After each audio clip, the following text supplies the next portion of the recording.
Bonsoir à tous, bienvenue dans votre émission La Réunion Lila. C'est pas à cause du confinement, mais je veux dire, on va parler des livres, mais pas délivrer, mais des livres. Donc, c'est la cause réunionnais.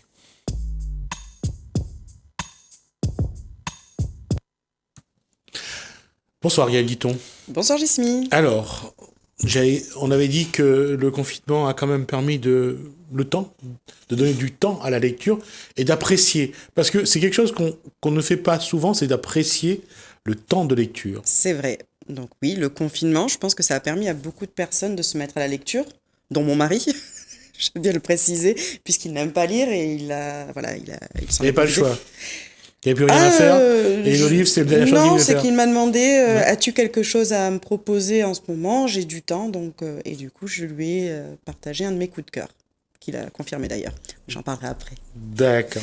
Voilà. Mais c'est vrai que beaucoup de gens se sont mis à lire, à se mettre aussi au numérique, parce qu'il y a eu du coup, comme les librairies étaient fermées, beaucoup de maisons d'édition ont mis en place un peu un marketing différent, mettre en place, du coup, tous les jours, ils proposaient des e-books, ils faisaient même des promos, même les maisons d'édition réunionnaises ont proposé des prix attractifs pour la population parce que c'est quand même un budget, quand même, la lecture. Donc, j'ai beaucoup aimé ce qui a été mis en place sur les réseaux sociaux par rapport aux maisons d'édition et proposer des livres, oui, des lectures. Gardez cette attitude, continuez à lire, parce que d'une part, c'est très intéressant déjà pour sa simple lecture, et puis on ne sait jamais qu'est-ce qui peut nous tomber encore dessus. Oui, voilà. Donc, comme vous pouvez le savoir, moi, j'avais ce qu'il fallait à la maison pour lire. Mais j'ai eu pas des belles découvertes, j'ai eu une nouvelle entrée de chouchou, en fait, d'auteur. Alors, je sais pas si vous vous en souvenez, Jessamy, je vous avais parlé d'Antoine Renan l'an dernier, pratiquement à Mhm. la même date, au mois de mai, le roman L'Empathie, où je vous avais dit, voilà, c'est un auteur, il va falloir suivre sa carrière, parce qu'il a des choses à dire, et c'est surtout qu'il frappe fort pour un premier roman. Donc, L'Empathie était son premier roman, où on avait parlé d'un psychopathe qui pouvait voilà, aller chez vous, même si vous habitez au 12e étage dans une ville comme Paris, et débarquer chez vous pour vous faire des violences. Et donc il a sorti cette année son nouveau roman, Fermez les yeux. Et pour moi, il a transformé son essai. Donc, il confirme ce que je pensais de lui l'an dernier en disant qu'il avait des choses à dire dans les thrillers psychologie et surtout, qu'il était frappé fort et qu'il savait de quoi il parlait et il confirme son talent. Et pour moi, il est rentré cette année dans mes auteurs chouchous où je vais suivre en fait à chaque fois ses sorties. Et ce qu'il a fait pendant le confinement, Antoine Renan, avec la maison d'édition La Bête Noire de Robert Laffont, il a mis en place un petit jeu sympathique en demandant ses lecteurs et ses fans de lire les deux romans et d'essayer de deviner quelles étaient les 5 personnes qui étaient en commun, 5 personnages en commun. Donc je suis prise au jeu. Je n'ai pas gagné le premier prix, mais le deuxième prix, donc je suis très contente. Bravo. Voilà, Bravo. je me suis pris au jeu et voilà, ça a permis aux gens d'avoir un petit challenge en fait pour lire pendant le confinement. J'ai trouvé super. Et pour parler un peu plus précisément donc de Fermer les yeux, parce qu'il faudrait quand même que je dise de quoi parle ce roman, c'est un enquêteur, Dominique Tassi, qui vit un drame personnel, va sombrer dans l'alcoolisme. Et un jour, il va se retrouver face à un tueur d'enfants, il va l'emprisonner. C'est que 15 ans après les faits, 15 ans, ouais, moins de 15 ans, il va se rendre compte qu'il s'est peut-être trompé de coupable, qu'un innocent croupit en prison.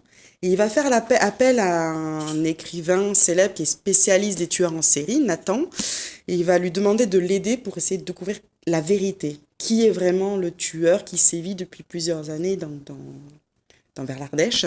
Et avec l'aide aussi de l'avocate qui essaye de libérer cet innocent, ils vont essayer donc découvrir un peu la vérité et qui est ce tueur psychopathe. Donc il y a une traque, comme dans tout thriller psychologie, mais la particularité d'Antoine Renan, encore une fois, c'est travailler la psychologie de ces personnages. Tous ces héros sont travaillés, les portraits brossés à la perfection, et on se rend compte à chaque fois, quand on fouille dans l'âme humaine, c'est pas tout, c'est pas noir ou blanc, c'est parfois très gris, et il faut l'accepter le gris. Donc sur ce roman, de toute façon j'ai terminé avec les larmes aux yeux, parce qu'il a une faculté à entraîner le lecteur à apprécier ces personnages, à se les prendre en partie, en se dire, c'est tout, hein, tous ces héros, même le tueur, il nous fait découvrir quelle est la face cachée du tueur.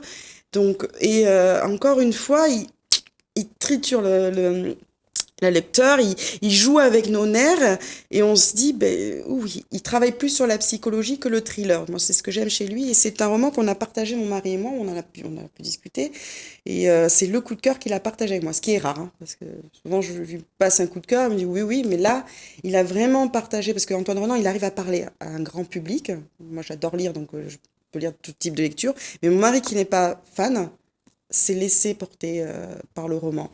Si on tient compte de l'épaisseur du livre, ça veut dire aussi que l'auteur prend le temps d'amener le lecteur dans son univers. Son univers. Et si j'ai une particularité que j'apprécie chez Antoine Renan, son premier métier, c'est scénariste. Et dans ce roman, il explique qu'en fait, il l'a écrit il y a un peu plus de 10 ans pour un scénario. C'est un scénario à la base, Fermer les yeux, avec un autre titre, qui est resté dans les placards. Voilà. Et moi, je ne savais pas cette histoire-là. C'est en lisant, en fait, la première chose que j'avais en tête, c'est que son personnage principal, Dominique Tassi, j'ai eu l'impression d'avoir Jean Reno qui jouait le rôle. Qui jouait le rôle. Et tout le long, je me suis dit, oh là là, on dirait Jean Reno.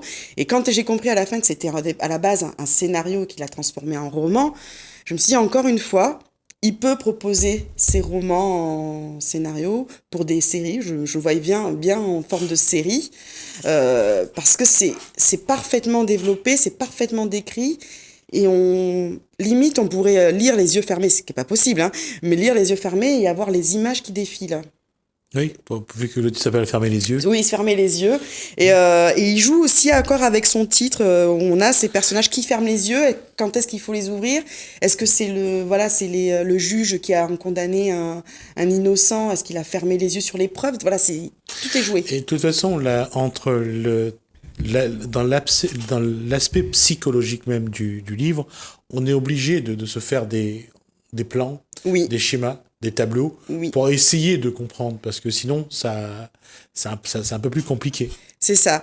Et c'est vraiment, il est monté d'un cran. Pour moi, même s'il fermait les yeux à la base, on peut dire que c'est une enquête, on va dire cliché, entre guillemets, il est monté d'un cran parce qu'il nous pousse à aller voir plus loin ce qu'il y a devant notre nez, en fait, à chaque fois. Et j'attends avec impatience l'année prochaine qu'il nous propose encore un autre bébé comme ça. On prend sur nous, quoi. Et c'est comme dans l'empathie, où on a la tendance, moi en tant que lectrice, j'ai eu tendance souvent à me dire, c'est blanc, c'est noir, c'est comme ça et c'est pas autrement. Et me dire, non, tu vas accepter le gris. Et surtout, c'est toujours la même chose, c'est-à-dire que c'est toujours une remise en cause de nos certitudes. C'est ça. Et ça, c'est quelque chose qui est diabolique, parce que à la fin, on ne sait plus quelle est la base, quel est le socle de nos valeurs pour savoir comment on peut penser de telle ou telle façon. C'est ça, c'est vraiment, il joue avec nos nerfs, et moi, comme je vous le dis, j'ai terminé avec les larmes aux yeux, avec un thriller psychologique.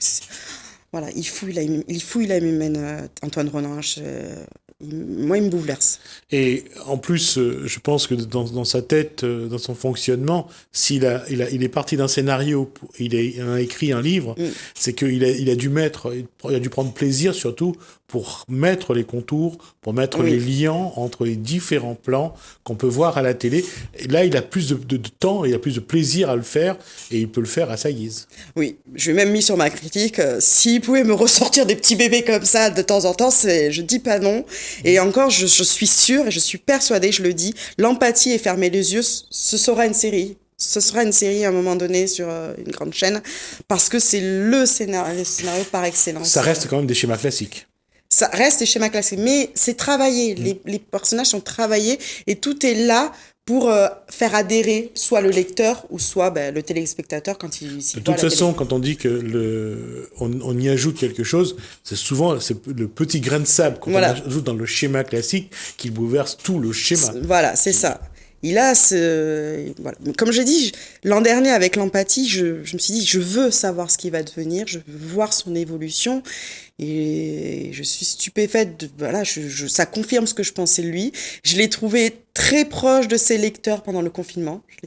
Vraiment, j'ai vraiment apprécié la manière qu'il a mis en place ce challenge pendant le confinement. Donc tout le monde s'y est pris au jeu. Mais moi, la première, pourtant, j'avais déjà lu le livre, mais je me suis remise à chercher les nuits courtes. J'ai demandé à mon mari de m'aider. C'est une manière de de rendre vivant un livre, en fait. Et surtout, je pense que quelque part aussi, quand ça commence, on essaye déjà de mettre en place un schéma pour nous, parce qu'on est habitué, parce que Gaël Guiton est habitué à ce genre d'ouvrage, de roman, il sait plus ou moins quel schéma. Sauf que on se rend compte qu'à chaque fois qu'on met en place un schéma, ça correspond pas à ce que lui prévoit. Oui, il nous surprend. Voilà, Antoine Renan a su me surprendre encore une fois et voilà, il confirme le coup de cœur. Mon mari, il a adoré. Ça a été un bon sujet de discussion entre nous. Je vous dirai pas sur quel personnage, mais il y a un personnage qui est assez particulier et voilà, ça a été un échange entre nous pendant sa lecture. Et des moments cocasses à la maison, donc voilà, c'est une belle confirmation. On va dire. Encore une fois, comme on le dit, c'est que quand on met autant de minutie, parce qu'il y a aussi un plaisir, quelque part, même morbide, de compliquer les schémas, de faire en sorte que le lecteur n'arrive pas à trouver, ce qui va se passer, et savoir, parce que on en est tous là. Je veux dire, quand on prend un roman, c'est lui l'auteur, comme dans un film, c'est lui l'assassin, c'est lui. C'est ça. On essaye toujours de se projeter et à l'arrivée au bout. Alors Antoine Renan, par contre, il a la particularité, c'est de vous dire très vite qui est le coupable. C'est pas le coupable le plus important, c'est la traque et ce qu'il y a derrière la traque. C'est comment on va la voir. Voilà, comment on va la voir. Un peu à la façon de Colombo, qui connaît au début du film. Mais comment il va la voir et surtout. Qu'est-ce qui se cache derrière chaque personnage. C'est vraiment la qualité d'Antoine Renan. Le coupable, on le sait. Dans l'empathie, dès le départ, on sait qui est le coupable. Mais on se demande comment on va l'attraper. Et qui est ce coupable ? Pareil avec Antoine Renan, c'est qu'est-ce qu'il y a derrière ce coupable ? Oui. Voilà. Et le mobile pour un meurtre. Le mobile, voilà, il y a tout un schéma qui met en place. Le mobile pour un meurtre, normalement. Mais dans ce cas-là, c'est tout un contexte psychologique qui conduit l'individu à arriver à ce qu'il fait, quoi. Voilà, et surtout, est-ce que l'innocent va pouvoir sortir aussi de prison ? Parce qu'il y a ça aussi, cette attente. Est-ce qu'il va être libéré ? Est-ce qu'on va savoir la vérité ? Parce on comprend dès le départ, très vite, qu'il n'est pas le coupable. Et pourquoi ? Comment il en est arrivé là ? Ce qui est une manière aussi un peu de montrer un peu ce qui peut se passer dans la justice française. D'accord. L'erreur judiciaire, voilà. Ça c'est quelque chose à chaque fois qui est surprenant, mais malheureusement ça arrive. Et ça arrive. Quand on en est victime, c'est pas forcément quelque chose qu'on prend avec... D'accord. Et on appelle à ce moment-là la gendarmerie, les juges à ouvrir les yeux sur les preuves. Oui. D'où le titre. Et juste pour rappeler le film qu'avait fait Clint Eastwood, jugé coupable, le titre du film, je crois. D'accord. Et il sauve la personne sur la table de l'injection létale, et pour montrer que parfois la vérité, elle n'est pas si simple que ça, quoi. Voilà. J'ai une autre découverte, si j'ai le temps. Non, oui, j'ai le temps. On a encore. On a encore le temps. Donc, toujours chez Robert Laffont, La Bête Noire. La Bête Noire, c'est le catalogue spécial thriller, polar, voilà. Et une belle découverte. Je suis tombée sur cette couverture que j'ai trouvée particulièrement jolie pour Seul Refuge. Et donc, c'est un concours qui est lancé sur 150 manuscrits. Ce Vincent Ortiz a gagné, a été publié. Et d'ailleurs, je pense que c'est amplement mérité. Nous sommes dans le Montana, qui est on va dire, un cadre plutôt idyllique. Et Vincent Ortiz, c'est censé être idyllique. Non, on veut communiquer. C'est un cadre idyllique, mais quand on pense qu'on est dans ce genre de choses... On se rend compte, voilà. Et d'ailleurs, donc Vincent Ortiz va utiliser ce cadre apparemment, en apparence, qui devrait être idyllique, pour en faire comme une prison, un endroit isolé, anxiogène.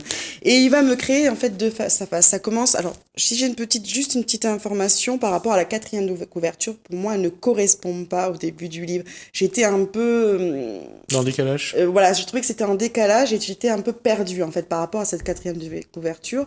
Certes, c'est une trame, mais j'ai trouvé que c'était plutôt la seconde trame. Bon, ça c'est mon avis personnel. Moi, ce que j'ai plutôt vu, c'est donc il y a un juge qui tombe en panne, qui est censé aller aider son fils, et il se retrouve avec un face-à-face avec un flic. Et il va comprendre très vite qu'il va se retrouver avec un face-à-face avec un jeune Indien qui a été accusé de viol. Et entre ces 3 personnes, il y a un lien. Et ils vont devoir deviner quel est le lien et qu'est-ce qui s'est passé. Et pourquoi ils se retrouvent perdus dans le Montana, dans un lieu isolé, à faire un road trip pour retrouver un peu leur liberté et surtout qu'est-ce qui va se passer pendant ces quelques jours. Quels sont les personnages qui vont être face à leur passé, à ce qu'ils ont fait et à leurs actes en fait. Alors, la question est simple, c'est 3 histoires finalement, 3 histoires totalement différentes, mais qui sont liées à un moment. Je dirais pas qu'elles sont totalement différentes. Ces 3 personnes ont été amenées à se rencontrer à un moment donné dans le passé. Et ça a eu un impact sur tous, ou pas. Et une personne, on l'apprend très vite, le flic a décidé de les mettre face à face. Ils ont chacun une part de vérité, ils vont devoir se confronter pour déjà s'entraider et essayer de se sauver en fait de cette zone hostile, parce qu'il y a aussi une ours affamée qui traîne dans les parages. Et voilà, il y a encore une quête pour savoir qu'est-ce qui s'est passé, qu'est-ce qu'il y a eu, qu'est-ce que le juge a fait, qu'est-ce que le jeune Indien qui est accusé de viol a fait, est-ce que c'est la vérité, est-ce que voilà, pourquoi on en est arrivé là en fait, qu'est-ce que le flic veut faire, qu'est-ce qu'il veut dire, qu'est-ce qu'il veut prouver. Et ça a été un roman que j'ai dévoré parce que déjà dès le départ on veut savoir quel est le lien, oui, on devine très vite, et on veut savoir mais quels sont les tenants et les aboutissants, comment ils en sont arrivés là. Donc oui, et après il y a ce cadre très hostile, le Montana, où on se dit est-ce qu'ils vont survivre aussi à ça, parce qu'il y a vont-ils survivre à la vérité et vont-ils survivre au cadre. Il y a ça aussi. Et comment on en sort en fait? Est-ce que tous les personnages vont en sortir indemnes de cette histoire? Parce qu'on se retrouve face à nos erreurs. C'est ça, hein, c'est se mettre face à nos erreurs, c'est ce qu'on a fait. Et est-ce qu'on peut s'en sortir indemne après ça, en découvrant la réalité et la vérité? Et pour Seul Refuge, la petite cabane sur le... Oui, perdue au milieu de nulle part. Perdue au milieu de nulle part. En fait, le seul refuge, c'est eux-mêmes, je suppose. C'est ça. C'est le seul... Oui, parce que la cabane, après, elle a vraiment une signification, parce qu'il y a... Ça commence d'abord dans une cabane. Mais voilà, c'est quand même... Pour Seul Refuge, c'est d'abord eux. Eux, est-ce que je peux compter sur moi? Et qu'est-ce que j'ai fait? Pourquoi? Et comment j'en ressors, en fait, avec ces événements, à ce qui s'est passé. Donc là, encore une fois, on écratine un peu la justice américaine. C'est rondement mené. Je trouve que l'auteur a fait quelque chose de très minutieux aussi. De toute façon, quand on regarde, je veux dire, un juge, un accusé de viol et un flic. Et un policier, et pas n'importe lequel d'accusé de viol. Oui. C'est j'allais dire, ça fait partie de la population un peu discriminée. Oui, c'est un jeune Indien là, dans cette histoire, donc il y a aussi une recherche un peu on va dire de sa société, des coutumes. Voilà, il y a une recherche aussi sur le jeune Indien. Voilà, parce que la question, elle est encore plus difficile pour le flic et pour le juge. C'est comment il se comporte par rapport à une population qui est malheureusement que l'Amérique minoritaire. Mais dit minoritaire. Et là, le comportement souvent de l'individu par rapport à une population qu'on discrimine n'est pas la même. Donc voilà, un très très bon premier roman de Vincent Ortiz. J'attends une suite en fait.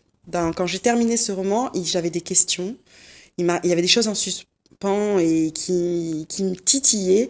Et j'attends une suite de l'auteur, donc j'attends de voir ce qu'il va me proposer pour cette année ou l'année prochaine. D'accord, et pour ceux qui vont prendre ce livre, il y a quelque chose que vous devez voir aussi, c'est la remise en cause de ce que l'individu est par rapport aux autres. Parce que de prendre un juge, un flic et un Indien qui est accusé de viol, regardez bien que celui qui juge, celui celui qui arrête, celui qui fait... Donc il y a quand même, vous allez vous retrouver dans un cadre où il y aura beaucoup d'éléments à comprendre. Oui, voilà, donc très, très très belle comme découverte. J'adore la couverture, parce que j'adore le bleu, et c'est vrai que je ne m'attendais pas... Bon, après, j'ai vu La Bête Noire, donc je me doutais que c'était un thriller psychologique, on voit le titre et tout, mais voilà, c'est très, très, très rondement mené par l'auteur. D'accord. Il nous reste 3 minutes pour un dernier ouvrage. Je vais parler d'amour. On va changer. On va changer un peu. En 3 minutes, ouais, on peut voilà, parler. On peut parler d'amour. C'est largement suffisant. Ouais. Voilà, c'est pour détendre l'atmosphère un peu. Je me suis fait des marathons thrillers, je me suis fait aussi des marathons d'amour. Voilà, j'ai eu des semaines où je faisais que des romances. Et l'agréable surprise est pour Iris Julliard, Cash and Shoot. Bon, la couverture est plutôt sympa. Je me suis amusée pendant le confinement à dire j'ai mangé des tablettes de chocolat sans grossir. Je suis très contente. Et pourquoi j'ai aimé cette romance parce que déjà, pour une première, je déteste en fait tout ce qui est romance qui touche les milieux sportifs. Pourquoi? Alors, je vais vous faire rire, c'est que moi, les personnages Neymar et tous ces jeunes footballeurs ne me font pas rêver du tout. Je suis plus fan d'un Zinedine Zidane ou d'un David Trezeguet. Voilà. Et les auteurs ont tendance à me brosser des portraits de Neymar, des sportifs imbus de leur personne, qui sont riches, qui passent leur temps à collectionner les filles. Je ne déteste ça. Et quand j'ai compris que c'était une romance dans le milieu du basket aux États-Unis, je me suis dit, oh, c'est pas possible, je vais détester. Et ben non, en fait, l'auteur a proposé un personnage tout simple, comme Zinedine Zidane. Moi, je me suis imaginé, en plus sexy, pour moi, je préfère préciser. On continue. Non, mais j'aime ce que dégage Zinedine Zidane. Et voilà, un basketteur qui est tout simple, tout doux, qui va rencontrer une jeune fille lors d'un speed dating dans le noir, et il va être séduit. Et donc voilà, c'est des choses simples de l'amour. Je séduis, tu me plais, je prends mon temps, je ne t'expose pas tout mon argent pour te montrer que je suis riche, je passe pas mon temps à picoler ou à prendre des escort girls. Et voilà, c'est une romance toute douce qui m'a donné le smile. On est sur des scènes sensuelles plutôt soft, et l'auteur, elle a su me transporter doucement mais sûrement dans un joli coup de cœur. J'allais dire une histoire presque ordinaire. Voilà, une ordinaire, mais comme quoi avec des choses simples, on peut faire des belles histoires d'amour. Comme quoi, j'allais dire le rêve est permis et l'espoir aussi d'ailleurs. Voilà, et j'ai beaucoup aimé cette comparaison entre Neymar et Zidane, et c'est vrai que je l'ai dit, je préfère un Zidane qu'un Neymar. C'était mon petit délire. Je ne vais pas vous dire ce que moi je préfère, du moment qu'il marque des buts, c'est tout ce que moi je dois. Voilà. Merci, avec plaisir. Guito, en tout cas, pour ce moment qu'on a partagé. J'espère que vous l'avez apprécié. On va tourner une page, on se retrouve juste après.